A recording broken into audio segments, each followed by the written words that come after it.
Tra le varie forme di incentivo è stata scelta anche la forma dei prestiti partecipativi.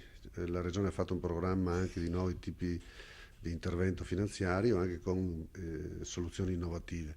All'interno dei prestiti partecipativi il primo che parte è questo fondo di private equity costituito dalla Veneto Sviluppo assieme alla Regione, e assieme parteciperanno anche delle banche, e quindi il fondo avrà una dotazione iniziale di circa una trentina di milioni di euro, 10 la Veneto Sviluppo, 10 noi come Regione e una decina del mondo bancario. Non è impedito che fra un po' di tempo ci possono essere nuove sottoscrizioni a seconda della necessità.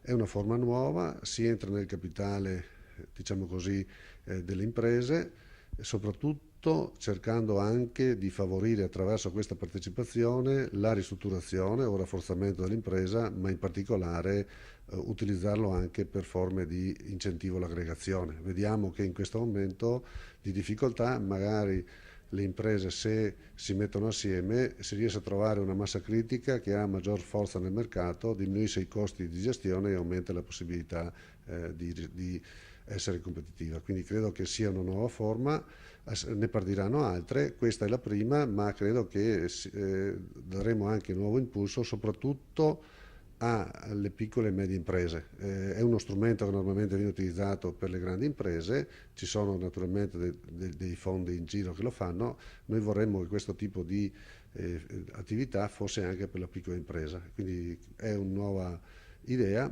e credo anche che avrà riscontro sul territorio perché già abbiamo delle richieste.